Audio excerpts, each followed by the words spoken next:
פרשת תולדות, ואלה תולדות יצחק בן אברהם מוליד את יצחק. Voici les générations de Yitzhak, fils d'Abraham. Abraham molid et Yitzhak. Abraham, il enfante Yitzhak. Donc on a ici une question qui se pose tout de suite, mais on va y répondre. C'est ce qu'on avait vu l'année dernière. On dit, voici les générations de Yitzhak. On s'attend à ce qu'on lise les enfants de Yitzhak, c'est sa descendant, génération. Et on dit, Abraham, il est Yitzhak, Abraham, il enfanta Yitzhak. Donc on remonte à Abraham. Donc en fait, c'est pour dire qu'en fait, la, les, la génération de quelqu'un, hein, c'est quand il fait comme son père. Abraham Olid est Yitzhak. C'est-à-dire qu'Yitzhak, il a fait comme Abraham. C'est-à-dire qu'Abraham, lui, il est éternel. Il y a les Rechaim, de leur vivant, ils s'appellent Métim, ils s'appellent morts, et les Tzadikim, de leur mort, ils s'appellent vivants. Pourquoi? Parce que leurs enfants, ils poursuivent leur chemin. Donc c'est en ça que la vie d'un Tzadik, elle est encore plus dense dans sa mort que dans sa vie réelle. Dans sa mort, il y a tout sa descendance, et sa descendance il fait comme ce qu'il a tracé. Et donc, c'est plus on avance dans le temps et plus ses actions elles sont dévoilées de façon, développées de façon extraordinaire. Ça, c'était un enseignement qu'on avait bien fait l'année dernière.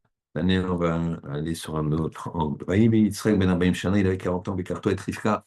Il a marié Rivka, Bat Bethuel, la fille de Bethuel, Arami, l'araméen, Ipadan Aram, Achot Laham, Achot Lavan, la sœur de Lavan, Arami, l'araméen, l'Oleisha, il a pris comme femme. Pourquoi on répète tout ça? On sait très bien que Rivka, son père, c'est Bethuel. Pourquoi on précise Bat Bethuel, Arami? Mais Padan Aram, on sait très bien qu'elle vient de Padan Aram. On a vu toute l'histoire juste dans la paracha d'avant de Chaye Sarah. Et on sait très bien aussi qu'elle est la sœur de Lavan Arami, l'araméen. Et puis si le père, il est Bat Bethuel Arami, si Bethuel, le père, il est araméen, il est Arami. Alors Lavan, son fils, il est Arami. Pourquoi tu me le répètes? D'accord? Ça aussi, on avait vu. C'est pour dire que Rivka, elle était la fille d'un rachat, d'une ville de rachat, mi Padan Aram, et la sœur d'un rachat. Donc, elle était entourée de Rishaïm. Malgré ça, elle est devenue une tzaddik. Vayeter Yitzhak Lachem. Au bout de 20 ans, il a prié Yitzhak Lachem, le Nochach Ishto, au sujet de sa femme, qui a Karaï, parce qu'elle était stérile. Oui. Vayeter, elle a prié aussi Rivka. Elle a prié aussi Rivka. D'accord? Et il y a marqué Vayeter Lo. Et Akadosh Baruch Hu, il a exaucé lui. Lui, pas elle. Ça revient au même, puisqu'il demande la même chose. Bata, Rivka, Ishto, elle a enfanté Rivka, sa femme, elle est devenue enceinte. Donc là, on va poser une première question. Pourquoi lui, il a été exaucé et pas elle? En général, les femmes, quand elles prient, c'est extraordinaire, ça ouvre les portes. Mais là, apparemment, c'est les portes de Yitzhak c'est la force d'Yitzhak qui a ouvert les portes, plus que celle de Rivka. Donc il a lieu de s'étonner, de demander pourquoi. Pourquoi c'est ce cas-là?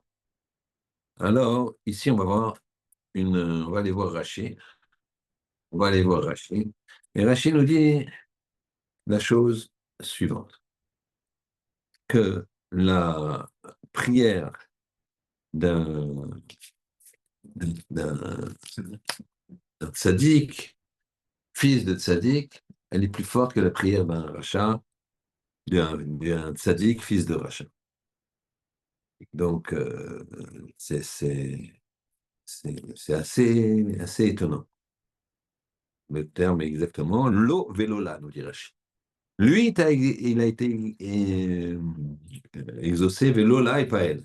Chez Endomit Filat Tzadik, car ça ne ressemble pas à la tfila d'un tzadik, à la tfila d'un rachat. Ben rachat, tzadik ben rachat, les tfilat tzadik ben tzadik. La tefila d'un tzaddik ben Racha, elle ne ressemble pas à la tefila d'un tzaddik ben tzaddik. Donc, c'est Yitzhak qui a été Lefichach, lo velola. Lui et pas elle. Ça, c'est une question, hein, c'est étonnant. Comment ça se fait?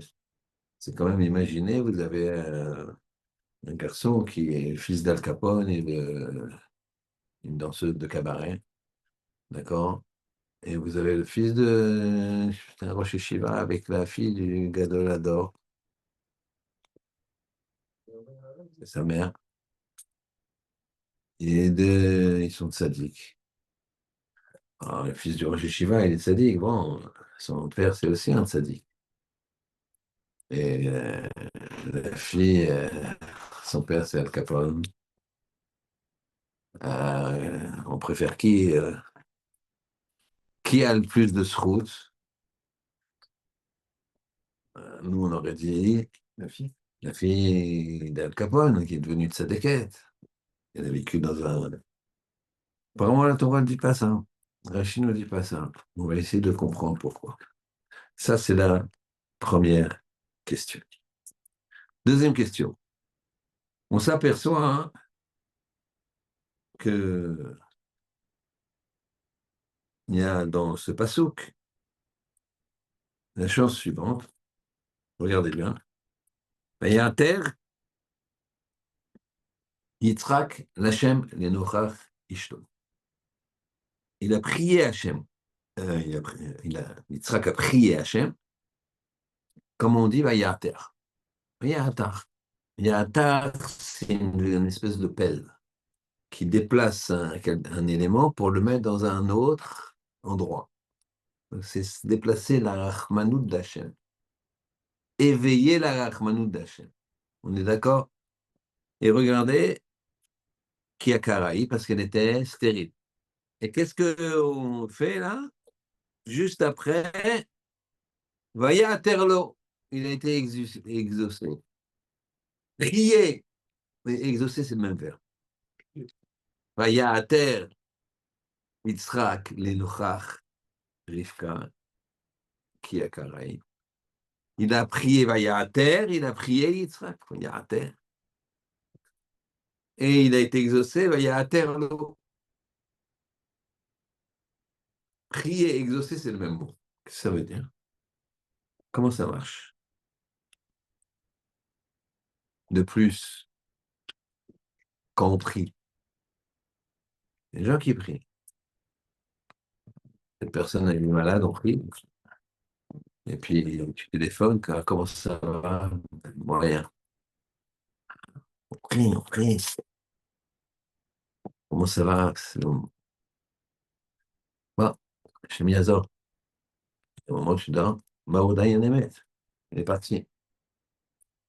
On a prié, on a fait les télim. Donc, on est toujours exaucé.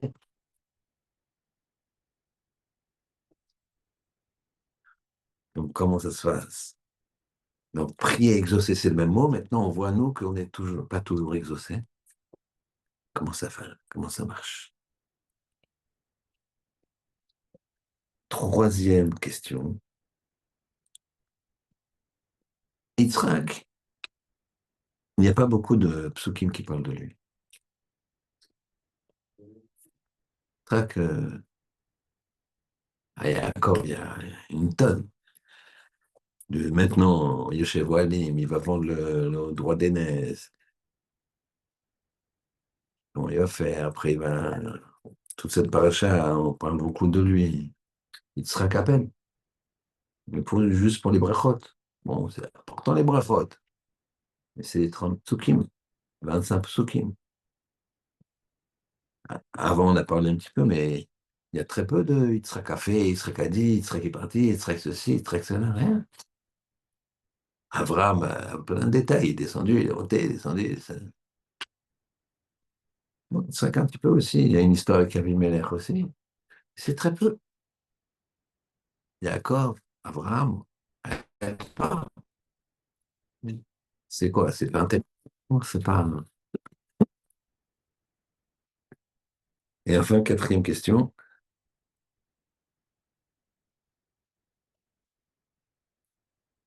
Veikdelo Anéari. Elle a accouché, il y a eu les enfants, ils ont grandi. Vaï Esav Ish Yodea Tsaïd Ish Sadeh. Esav, c'était un homme qui savait chasser, c'était un homme des champs. Yaakov Ishtam, Yaakov, c'est un homme simple. Yoshev Ohalim, qui était assis dans les toutes.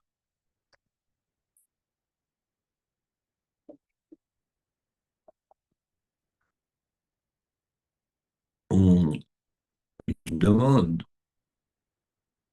pourquoi on détaille le chemin de chacun. Tu veux dire qu'il y en a un qui est un tzaddik, un qui est un rachat. Pourquoi tu donnes tant de détails? Esav, c'était Ish Yodea Tsaïd, un homme qui savait sacher, un homme des champs. Yaakov, Ish, Tam, Yoshev, Ohalim. Pourquoi on détaille leurs chemins respectifs? Dit que l'un c'est un tzaddik, l'autre c'est un rachat. C'est très bien. Alors on reprend les questions.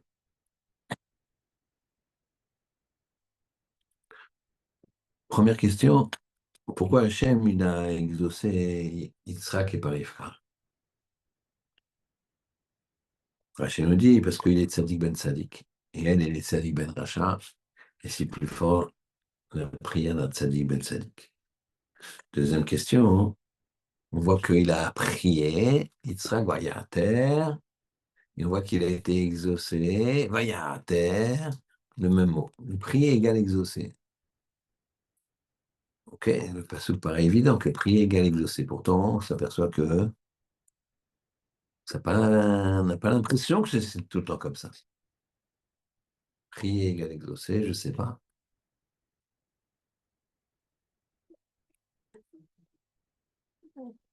Troisième question. Pas beaucoup de psukim parlent de Yitzhak. Pourquoi? Très important. Ça. Quatrième question.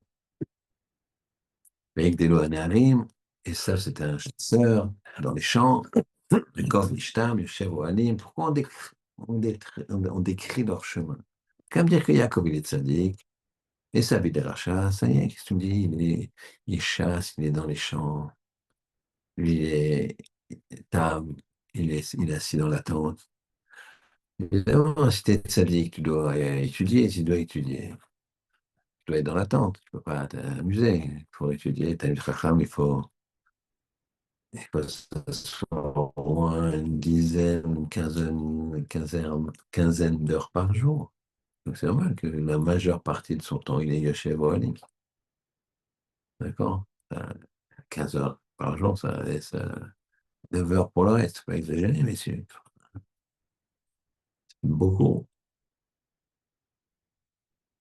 Alors, on va essayer de répondre un petit peu, mais pas, on ne va pas répondre dans l'ordre des questions.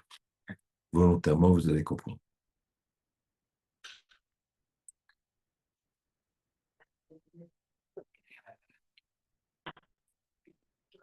Première chose, Yitzhak, il n'y a pas beaucoup de psukim. Pourquoi? Alors, il faut savoir hein, que dans la vie, on doit penser 3 fois par jour à Avram, Yitzhak et Yaakov. Parce qu'il y a 3 tfilotes par jour. Et chaque tfila, ça donne sur une amida, qui est ce qui s'appelle tfila. Et l'amida, on dit Eloké Avraham, Eloké Yitzhak, Veloké Yaakov. Eloké Avraham, Eloké Yitzhak, Eloké Yaakov. Avraham, il a l'amida de Chesed. Avraham, il a l'amida de Chesed. C'est cool le Chesed. Il est malade. On a vu le paracha Vaïra. Vaïra, il est avec la Shrina. Qu'est-ce qu'il fait? Il voit trois Arabes, il les invite à manger. Il fait chaud, il est malade, il est fatigué. Chesed. Alors le chesed, c'est attrayant. T'invites à manger, tout ça, les gens, ils aiment bien. Donc il y a du monde, on parle beaucoup, il y a beaucoup d'histoires. Yaakov, saute une génération, je saute volontairement pour l'instant, Yitzhak. Yaakov, c'est Yoshevo Alim. C'est un homme émet.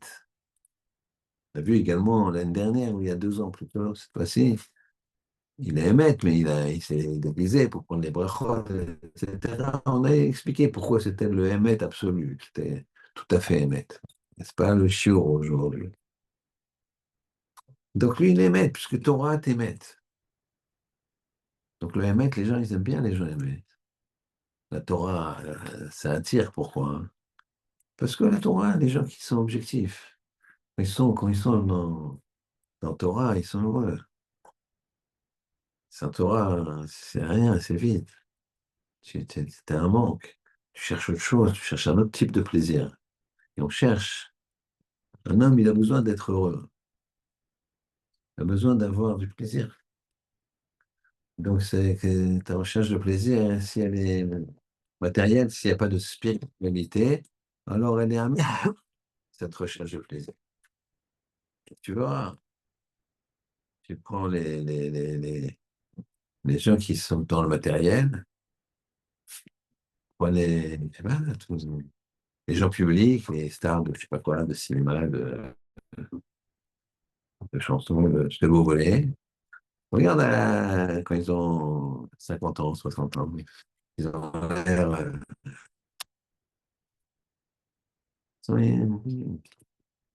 Pourquoi? Parce que c'est que du matériel. Plaisir matériel, côté matériel, le temps, il fait que tac, plus ça avance, plus la personne elle comprend que c'est vide. Et si on ne cherche pas de spirituel, alors. Donc ça attire. Donc Yaakov, c'est normal, on a raconté plein de choses sur Yaakov. C'est Torah, ça attire, c'est attrayant. Mais Yitzhak, c'est din. Yitzhak, c'est din. Et ça, c'est l'aîné, ça ne bouge pas. C'est lui qu'on doit bénir en premier. C'est l'aîné. C'est le din. Din. Justice absolue. Ça, c'est pas attrayant. Strict. C'est pas attrayant. Mais pourtant, c'est le chemin qu'il a fait. Attention, on va creuser un petit peu plus. En fait, ici, on voit trois midas. On voit Abraham, la mida de Chesed. Ce serait que la mida de Din, il a été à l'opposé de son père. Chesed, Din, c'est pas la même chose. C'est pas très bien. On voit dans la Gemara Rosh Hashanah, on voit quoi? On voit que avec le chauffard, on essaie de faire passer à Kadosh Baruch Hu, le jour de Rosh Hashanah, de son kissé de Din à son kissé de Rachamim, de son kissé de Din à son kissé de Chesed. Donc il y a un peu, c'est un peu presque antinomique, presque antinomique. C'est-à-dire qu'il a fait un chemin particulier. C'est pas un copier-coller. La semaine dernière, on a expliqué qu'on ne travaille pas une mida, hein. Elle traverse pas les générations. Tu fais semblant, tes enfants, tu, tu n'auras pas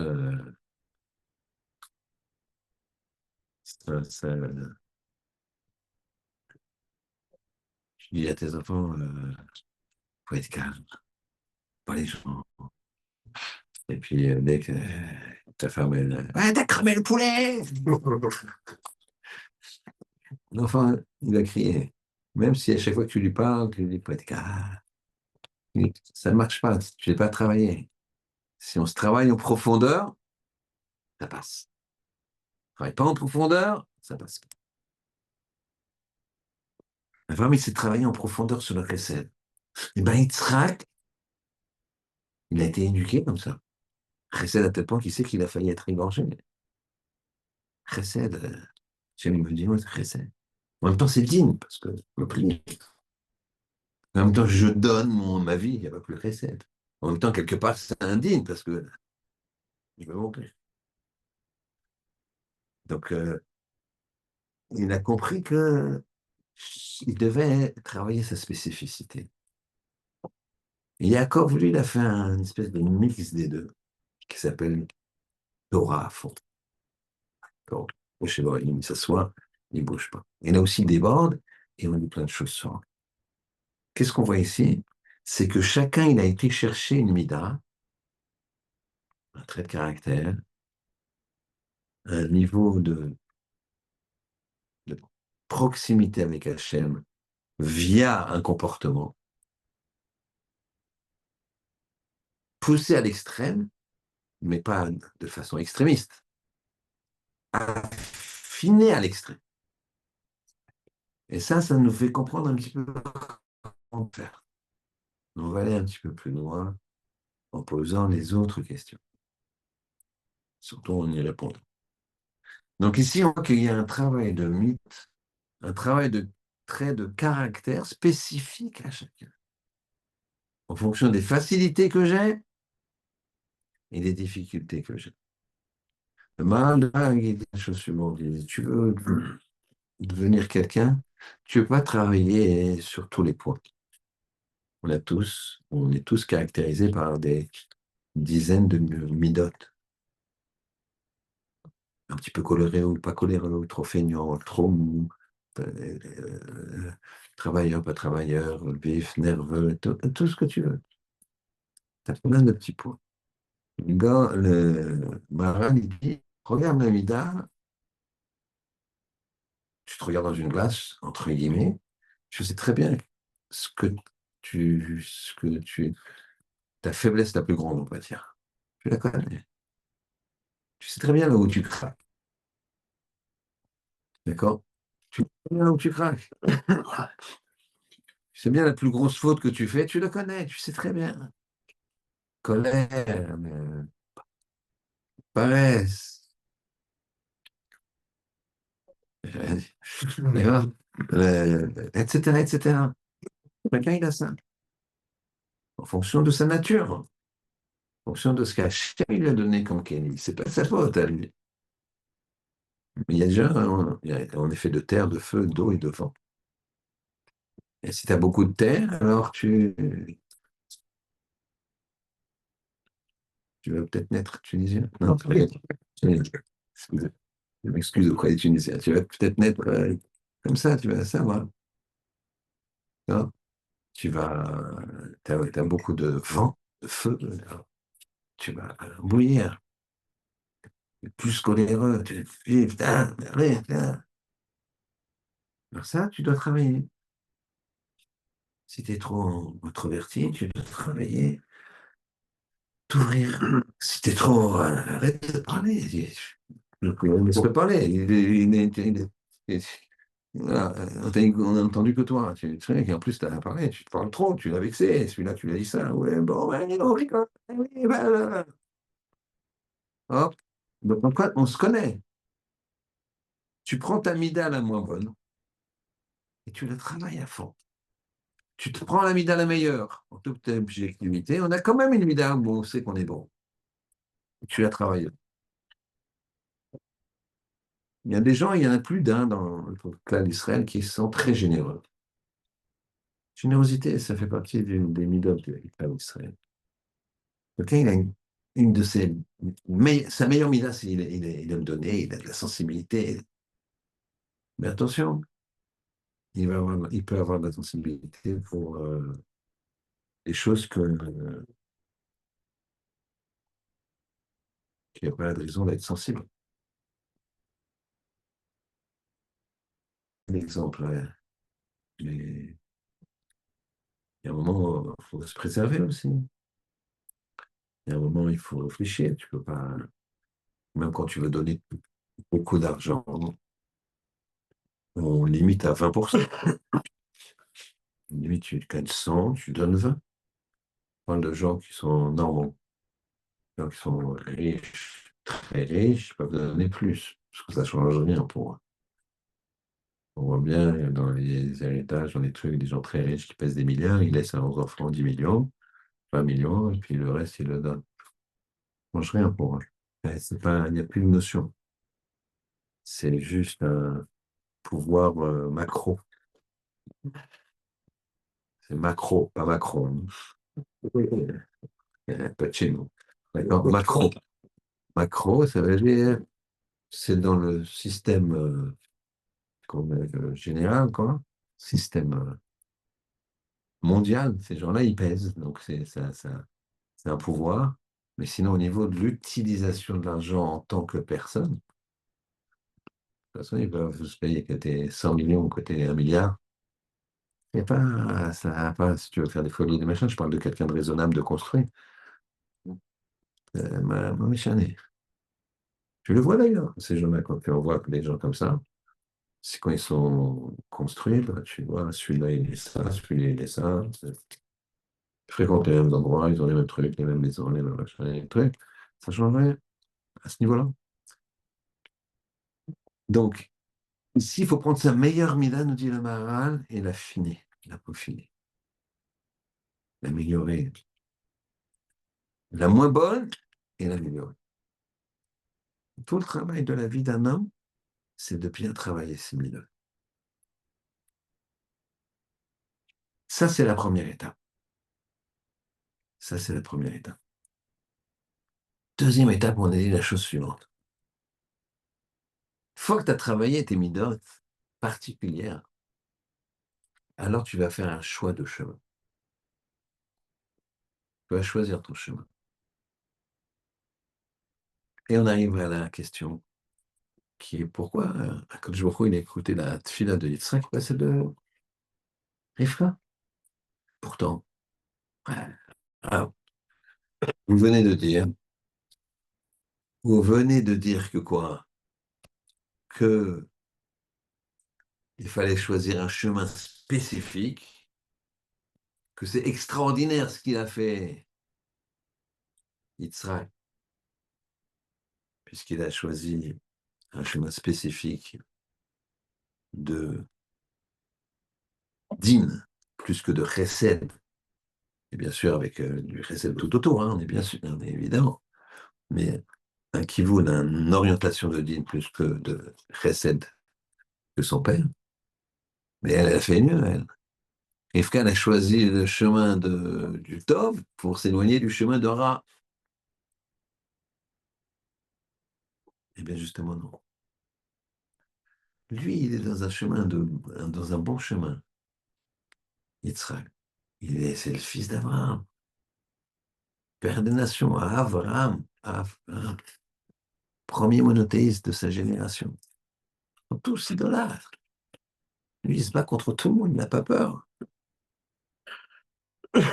Et il y arrive. Il fait des milliers de personnes. Il convertit des milliers de personnes.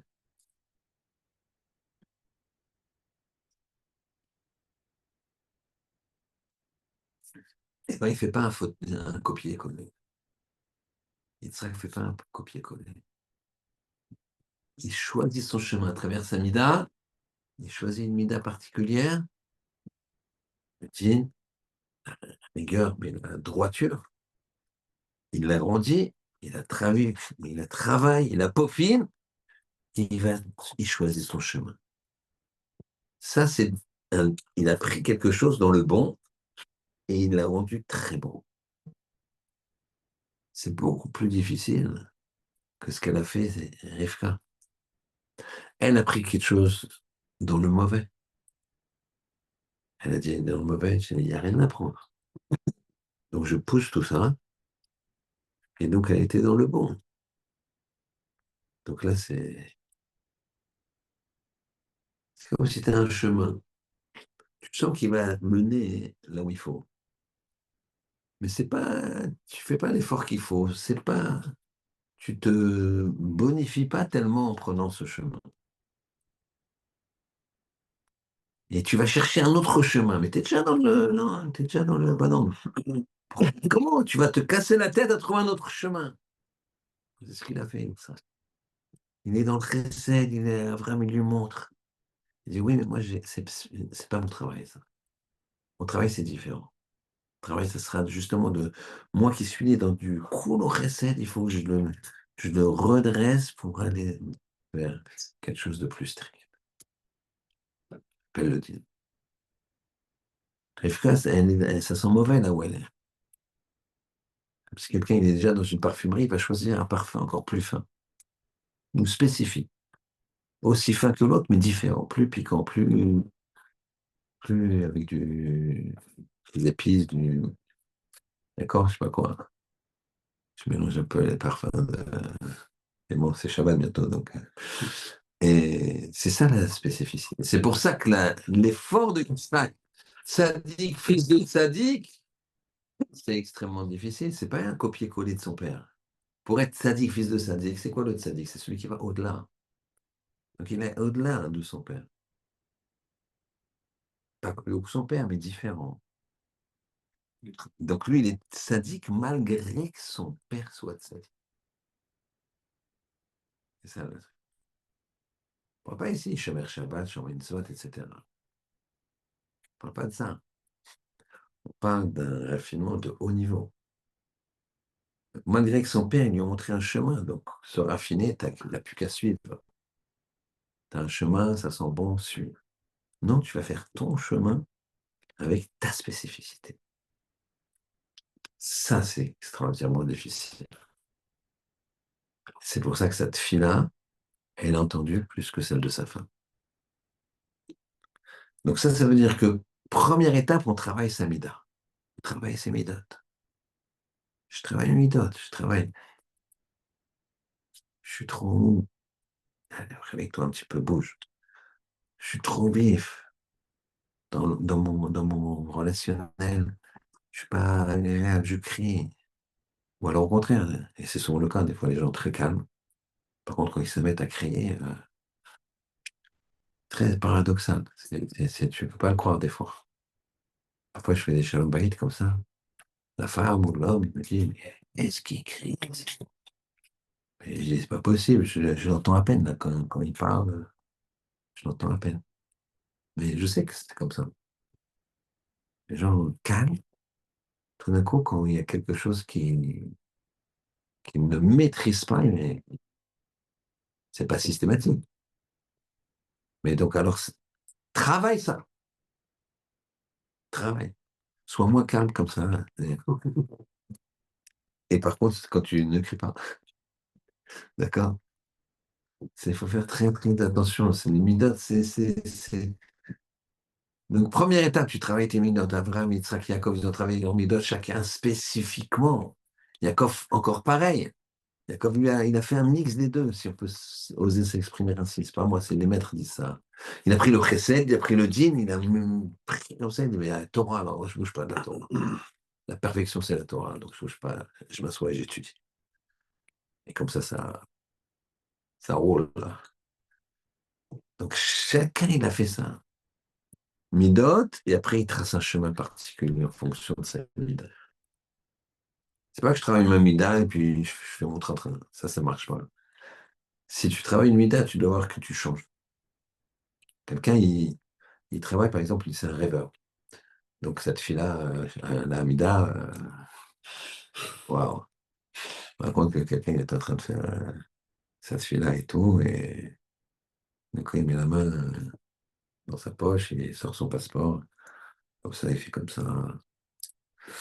Puis il remet son passeport. Puis il y a quelqu'un qui dit, tu sais ce que tu as fait pendant le filet, non? Mais t'es comme ça, t'es tellement, je sais pas, tellement concentré, ou je sais pas, t'as sorti ce que tu avais dans la poche, t'as fait ça. Je dis, non, non, j'ai réfléchi, où est-ce que je voulais aller en vacances? Je me dis, ah, j'irais bien aux États-Unis. Bon, aux États-Unis, attention, il faut sortir le passeport parce qu'ils rigolent pas, donc j'ai sorti mon passeport. Je me voyais déjà à la douane. Quelqu'un qui décide de se concentrer dans la fila, alors il faut qu'il s'investisse là-dedans. L'esprit qui parle, l'esprit rêveur, c'est un plus parce qu'il imagine, il est spontané, l'esprit part vite. Alors là, il doit se bloquer, il doit se travailler, se concentrer. travailler la mida pour trouver un chemin. Troisième étape, puisqu'on parlait de Avoda, hein, c'est prier. Parce que finalement, nous, on peut avoir une volonté d'aller quelque part.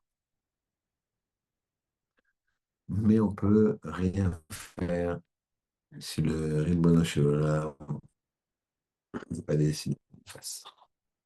C'est Akadosh Baruch Hu Enon Milvado. La preuve, c'est que je lève le doigt. Si le monde ne lui veut pas, je ne peux plus le lever. Par contre, tu as le droit de prier. Et prier, on a dit, c'est être exaucé. On va essayer de comprendre. Il y a une idée qu'on n'a jamais, en tout cas personnellement, je n'avais jamais bien compris. Hachem, il aime la prière des tzadikim. Donc, toutes les femmes, nos mères, elles étaient stériles. Rachel, stérile. On va remonter. Sarah, stérile. Rivka, on le voit cette semaine, stérile. La semaine prochaine, on verra Rachel, stérile. Carrément, ils n'ont pas de matrice. C'est- dès le plus jeune âge, ils savent que wallo, comme on dit en yiddish. D'accord? Rien, un peu phare.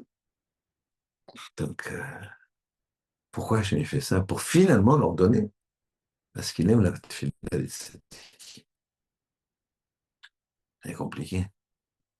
Hachem, il aime vous faire souffrir. Il est chesed, Hachem.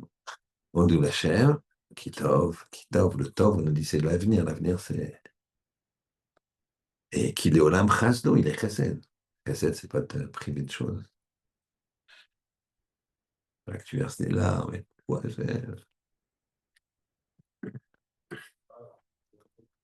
c'est quoi ce principe? Et on voit que des fois, c'est pas exaucé. On ne sait pas pourquoi. On voit ici que c'est exaucé. Mais ça passe au dernier moment, quoi. Il a 100 ans Abraham, il a 90 ans Sarah. Quand il y a Yitzhak, là, il a 60 ans, 20 ans. Ils n'ont pas pu avoir. C'est compliqué. Et des fois, on voit dans la vie qu'il n'y a pas. Ils n'ont pas réussi. Là, j'étant venu, ils n'ont pas. Ils ont prié. Et ils ont fait des ébaules. Mais qu'est-ce qu'il voulait Hachem? Il voulait qu'il prie. Pourquoi il donne pas? Ça, c'est les journaux du bon Dieu. Mais il voulait qu'il prie, parce que quand tu pries, tu grandis. Quand tu pries, tu grandis. On m'a dit, j'ai pas vu de reportage hier, mais on m'a dit que les otages, des gens de gauche, pour la plupart, presque athées, sont restés 2 ans. Tous ceux qui sont restés très très très longtemps, ils reviennent avec une émouna, tu te dis, mais moi je suis un footballeur, d'accord? Une émouna de fou.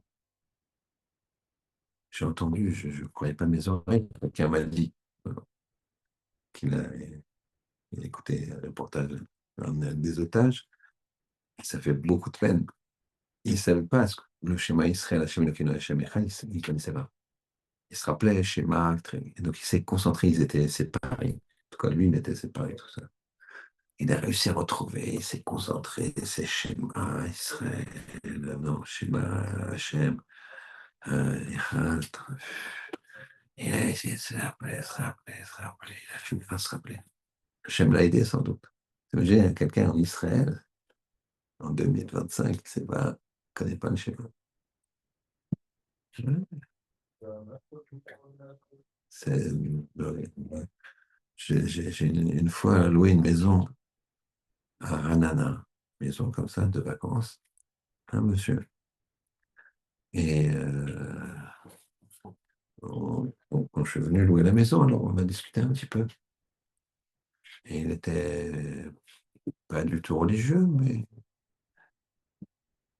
Et il m'a dit qu'avant, il habitait à Ramat Aviv, c'est un endroit, enfin, dans un endroit où Ramat Sharon, un endroit qui est vraiment, il n'y a pas de chaud là-bas. Et il m'a dit qu'un jour, sa fille, elle est venue, elle avait 6 ans, 6 ans ou 7 ans. Alors lui, il allait très vite. Il n'allait pas du tout à la choule. Mais il allait à Kippour vite fait, quoi.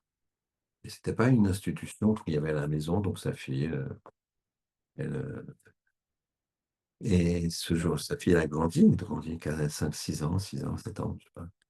Et elle m'a dit, Papa, j'aimerais bien que tu fasses du vélo avec moi le Yom HaOfnaim, le jour des vélos. Le jour des vélos, je lui dis, c'est quoi le jour des vélos, ma fille? Il dit, Papa, c'est le jour où il n'y a pas de voiture, toutes les voitures s'arrêtent, et donc on peut faire du vélo.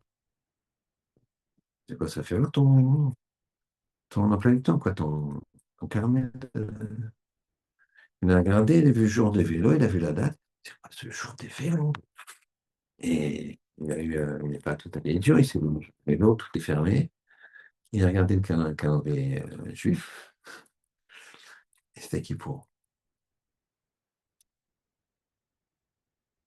C'est-à-dire que sa fille, elle ne connaissait pas qui pour. Bien sûr, il était pour beaucoup, lui. Lui, il m'a dit qu'il était pour beaucoup, parce que moi, je qui pour, j'allais le soir, après j'allais là, ma femme, si elle dort, elle dort. Les enfants, ils sont petits, voilà, je sais pas, il a l'habitude de les amener, ils sont tout petits, maintenant, elle avait 6 7 ans, je ne l'ai toujours pas amené, ouais, je ou l'autre. Mais là, quand elle vient, elle me dit qui pour, c'est le jour des vélos, elle ne sait pas ce que c'est qui pour. Donc, t'as des gens, ils ne savent pas ce que c'est qui pour. C'est Yom HaOfnaim. Ils ne savent pas faire Shema Israël. Ben, cette personne-là, elle dit, il a fait Shema Israël tout pendant 2 ans. Dès que je tombais, moralement, physiquement, psychologiquement,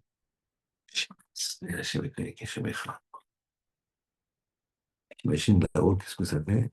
Nous, on fait Shema Israël, Shema Kenou, j'espère qu'elle a fait des côtes d'agneau. D'accord? C'est- La tfila, elle te change. C'est pour ça que tu es exaucé. Parce que pourquoi il t'exauce Hachem? Pour que tu te changes. Pas pour que tu aies ce que dois avoir. S'il décide que tu dois l'avoir, que c'est bien pour toi, il te le donnera. Sans demander. S'il décide sans demander ou, pas, ou parce que tu as demandé, parce que tu as changé. Mais ce qu'il veut, c'est que tu changes, que tu te rapproches de lui, que tu obtiennes le meilleur de toi. Alors, Israël Samter, il dit, on dira jamais à quelqu'un pourquoi tu n'étais pas comme Abraham, pourquoi tu n'étais pas comme Yitzhak, comme Moshe, comme Yoshua Ben Nun, comme Ben Ishraï, comme Rachid, comme Tosfot. Jamais on te dira pourquoi tu n'étais pas, on te dira à moi pourquoi tu n'étais pas comme Michael Seoul. Pourquoi tu n'as pas été Michael Seoul? Ça, on lui dira. T'as pas été, c'est pas toi. Regarde ce que tu aurais dû être. Ça, on dit. Ça, on dit. Donc, c'est pour ça que la tuile est toujours exaucée, même si tu n'obtiens pas ce que tu demandes. Parce que si c'est une vraie tefila, eh ben, elle te change. Si elle te change, eh ben, tu es exaucé, puisque le but, c'est de obtenir le maximum de ce que tu dois faire. C'est le principe. Et donc, on arrive à la quatrième question. C'est ça l'important. Quatrième question, on a dit pourquoi on lui dit ça. C'était un homme qui aimait chasser, qui était des champs. Yaakov, Ishtam du Sheboalim. Vous avez compris? Parce que eux, ils ont choisi leur chemin. Ils ont choisi leur chemin. Leur chemin, hein, d'Esav, t'as choisi le mauvais côté. T'as choisi le mauvais côté, t'as choisi un chemin, t'avais la même base que Yaakov. Frère jumeau, conçu à fraction de seconde, millième de seconde en même temps, du même père, Sadiq. Rachid témoin de Sadiq, Ben Sadiq. De la même mère, Sadiquette. Et tu as choisi un autre chemin. Normalement, tu devais un qui étudie la Torah et l'autre qui va convertir les gens, qui va propager la parole de la Torah. C'est pour ça qu'il faut se sentir dans les champs. Donc, ta nature, elle te poussait là-bas, mais tu l'as pas peaufiné. Ta nature te poussait à avoir des rapports avec les gens. Mais tu as fait quoi pour le meurtre, l'adultère et le reste? Au lieu d'aider les gens, les faire vivre et donner l'amour, t'as volé, pillé, tué. À Vodazar. Tu as choisi un chemin étranger. T'as pas travaillé.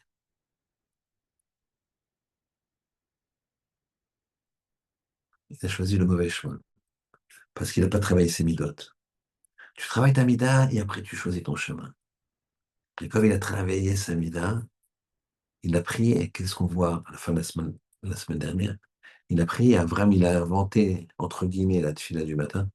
Vayeshkem Avram Baboker. D'accord? Et Yitzhak, c'est quoi? Il a prié, hein. Il a fait mincha. Il a marqué, quand il est venu à Rivka, Yitzhak, il est sorti dans les champs, un soir de Sadou, pour prier. Vayetse Yitzhak, la soir, Basadé, Lifnot Erev, vers le Erev, vers la soirée. Mincha Gedola, Mincha Ketana, Mincha Ketana, vers le soir. Il est sorti prier. La tfila, elle marche. Rav Eliashiv, qui était le beau-père de Raphaël Kanievski, que tout le monde connaît, Rav Eliashiv, un grand possèque Kalacha. Rav qui n'est pas un Rav qui raconte des histoires. Tous ces drachotes, c'est des responsables, des questions, réponses de halakha, des choses très haut niveau. À la fin de sa vie, il était âgé, il a vécu 100 ans, 104 ans. Il donnait un chiot, il était fatigué. Et il avait toujours sa veste, son frac, quoi, sa veste, manteau d'eau. Il ferme son manteau, il s'habille comme ça, bien. En plein milieu du chiot, il se demande ce qu'il fait. Mais son chapeau, il se lève. Et Shamash derrière, ils sont là, et je suis âgé, il fait signe que ça va. Il s'appuie comme ça, il est debout, il s'appuie. Et je vais vous raconter une histoire.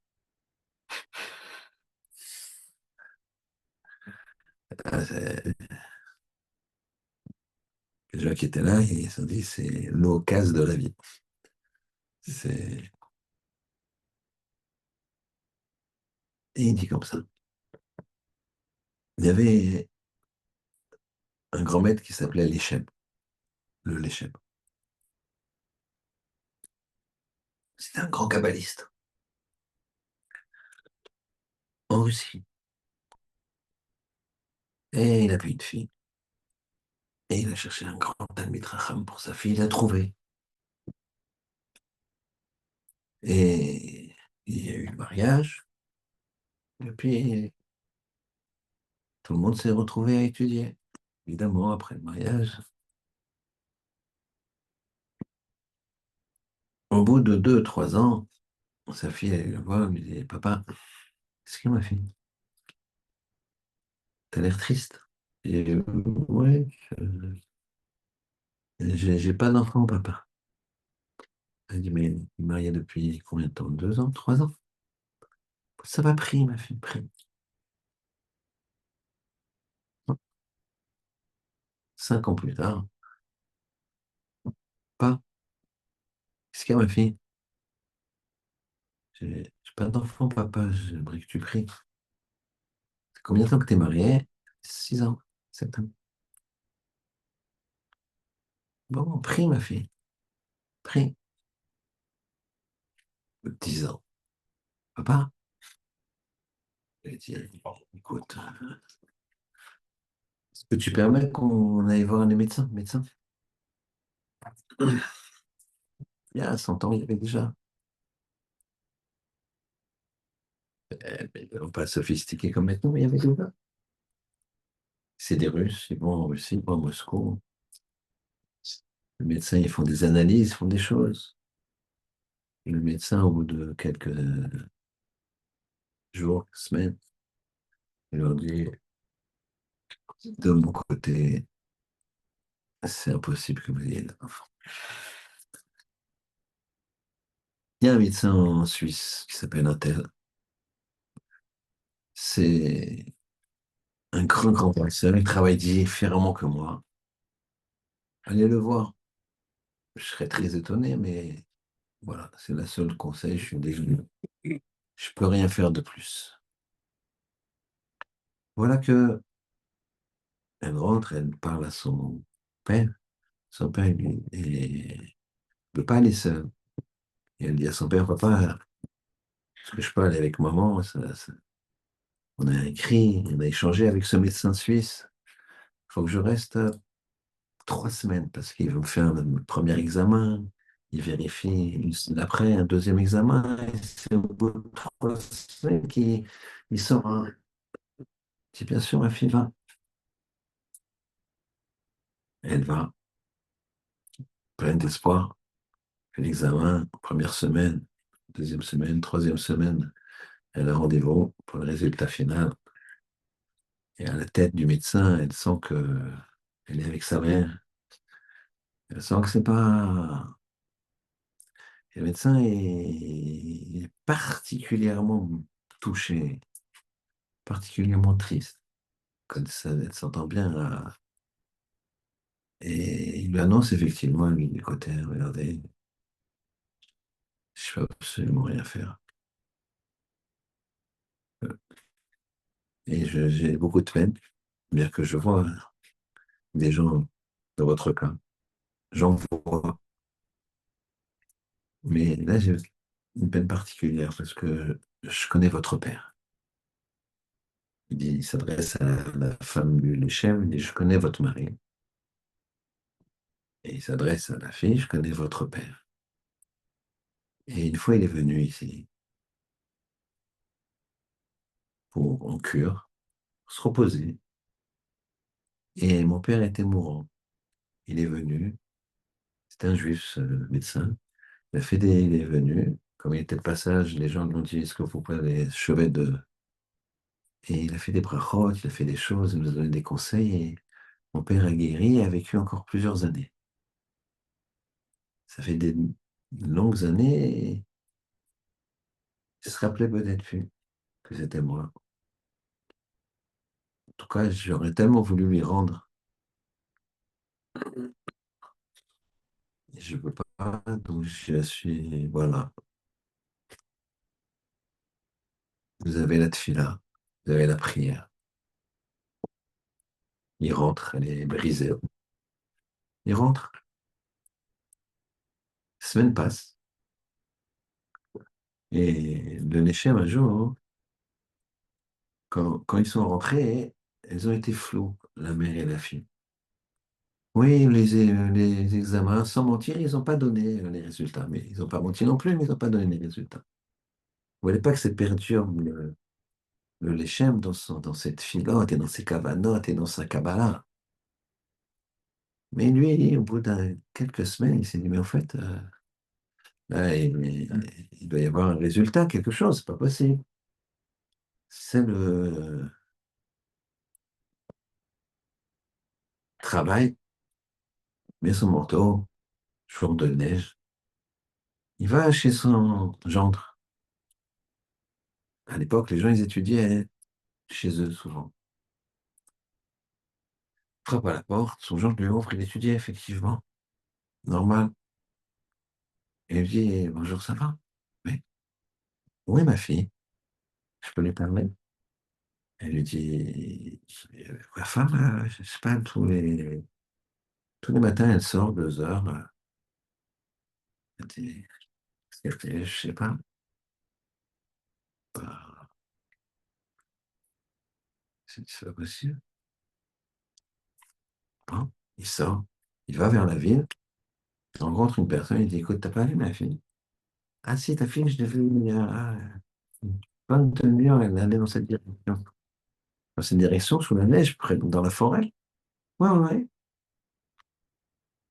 Ok. Il va dans la direction. Effectivement, il voit des traces dans la neige. Alors, il suit les traces. Il avance. Ah, c'est incroyable, elle marchait, elle marchait. Et puis, au milieu de la forêt, il aperçoit sa silhouette. Et à fur et à mesure qu'il s'approche, il entend des filottes en sanglots. Des prières en sanglots. Ça lui arrache le cœur. Voir sa fille comme ça, il comprend. Et il lui dit, il s'approche, et elle regarde, papa? Et ma fille, il la prend dans ses bras et dit, pourquoi tu pleures comme ça? Qu'est-ce qui se passe? Il sait très bien ce qui se passe. Elle dit, papa, je comprends bien. Il dit, oui. Mais ma fille, pourquoi tu ne m'as pas dit? Dis-moi qu'on en parle. Papa, je ne voulais pas te faire de peine. J'avais peur que ça trouble ton limoudatoire. Alors, Hachem, il est à sa fille. Ta fille, là, elle sera exaucée.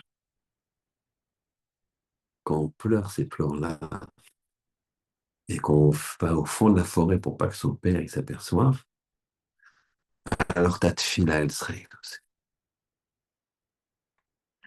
Et cette fille-là a été exaucée. N'oublie pas que c'est un Eliachiv qui parle. Et il a dit, et elle a eu un fils. Et ce fils, c'est moi. Un Eliachiv, c'était le petit-fils du Léché. Cette fille-là. Mais il a eu Eliachiv de dire, même si la prière n'est pas exaucée, elle aurait fait des fruits dans le ciel par rapport à Kadosh Baruch Hu, comme si cette fille-là avait été exaucée. On lui fait un cadeau. Mais même si on n'avait pas fait ce cadeau, elle a changé. Elle a, dans le ciel, ça a changé. Et elle-même, elle s'est changée. Et c'est ça que ça veut dire, Vaya à terre, il a prié, Vaya à terre, il a été exaucé. La vraie tefila, elle est exaucée. Ou on te donne ce que tu devais avoir, ou pour une raison ou pour une autre, ça, on ne te l'a pas donné. Mais toi, tu as été là où tu dois. Et après 120 ans, on te dit, tu as réussi. Tu étais le Shimon que tu devais devenir. Tu étais le Yaakov que tu devais devenir. Tu étais le Yitzhak que tu devais devenir. Même si la tefila de Yitzhak, finalement, elle n'avait pas été exaucée. Ce qui est un peu. Ça se serait coupé là. Je ne sais pas comment on aurait pu faire la suite. Mais elle aurait été exaucée parce que Yitzhak aurait été Yitzhak. Donc c'est ça le principe. Quand Tachmouri fasse, qu'on travaille nos midotes, qu'il fasse qu'on trouve le bon chemin, qu'on prie, qu'on soit exaucé et que Tate et notre Père, il nous donne aussi des choses pour lesquelles on prie, si ça doit le servir, ça doit le servir encore plus. Shabbat Shalom.